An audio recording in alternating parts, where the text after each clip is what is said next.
Galaxy Z Fold 5 comes with some great improvements like the Snapdragon 8 Gen 2, a foldable display with 1750 nits of peak brightness, and a much better hinge than its predecessor, but in all honesty, I'm going to be sending this phone back to Samsung for a refund, and I'll tell you why.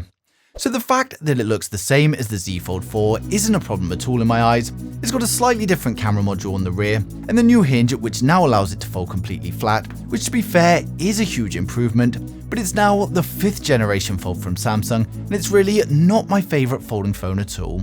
Now in all honesty, I really wanted to like this phone, and I was excited about receiving it, but where we were once limited, we've now got a lot of choice in the foldable market with even more coming, and I have to say there are plenty of phones that beat the Z Fold 5 for me in terms of the design and the overall experience.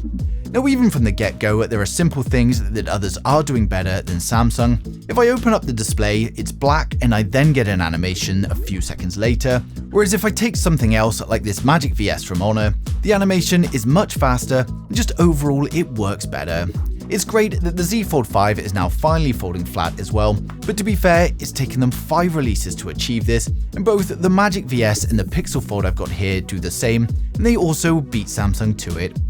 Now the main problem I've got with this is the external display. The more you use folding phones, the more you realize that you're not going to be unfolding them all of the time because it's just not practical or necessary. Now the Z Fold 5 external display has a 23.1:9 aspect ratio, and for me at least, it's just far too thin and a little bit uncomfortable to use. Now especially when typing, I just struggle on such a thin display, and even when using apps like Twitter, Facebook or Instagram, I feel like everything is just a little bit too narrow for my liking. Now the Magic VS is okay on the external display, and as you can see it is a little bit wider, but in my opinion the Pixel Fold is by far the best for the external display usability.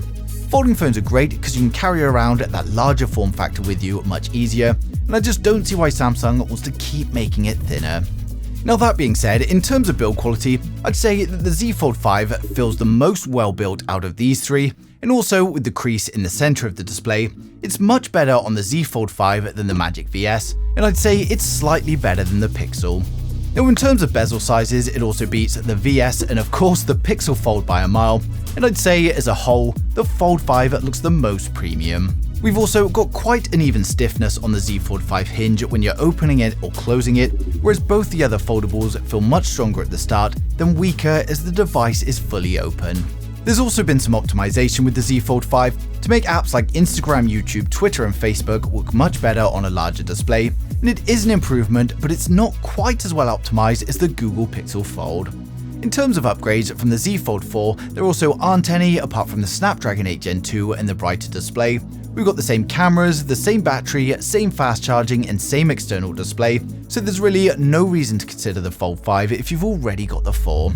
Another thing that's a little underwhelming is the unboxing experience. Of course, they're trying to reduce packaging for environmental issues, but again, it's just a box, you've got your phone inside, the manual and a USB cable. When you're spending so much money on a phone, it would just be better to have something a little bit nicer and more exciting. Now for me, this Fold is just no good at all, but I don't want to sound like I'm just completely slagging it off because I'm not. The 1750 nits of peak brightness is impressive, and when enabling the extra brightness setting, it's noticeably brighter, and it's just a much nicer display to look at than other Folds, and it's definitely going to help on those sunny days. Now it's a premium Fold, which is what Samsung set out to do, just their mission is on making it smaller and more portable, which isn't what I personally want from a folding phone, and it's actually enough to stop me using it.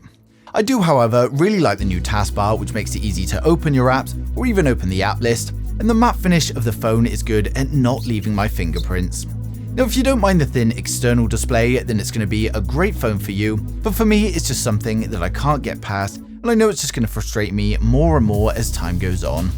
Now I actually skipped the Fold 4 just because it didn't fold completely flat, but the external display is exactly the same, so if it didn't bother you on the 4, then it's not going to bother you on the 5 either. So it's a bit of a different review from my normal videos, but I thought there's no point doing the camera samples and an in-depth review when the components haven't changed, and I thought it would be better to just give my opinions on why I'm personally not going to be keeping it. Now of course others are going to love it as we all have our personal preferences, but if there's anything else you want to know or if you've got any questions at all, then just ask in the comments and I'll get back to you as soon as I can. But thanks for watching the video. If you liked it, smash a thumbs up. If you didn't, hit the thumbs down twice, and I'll see you guys in the next one.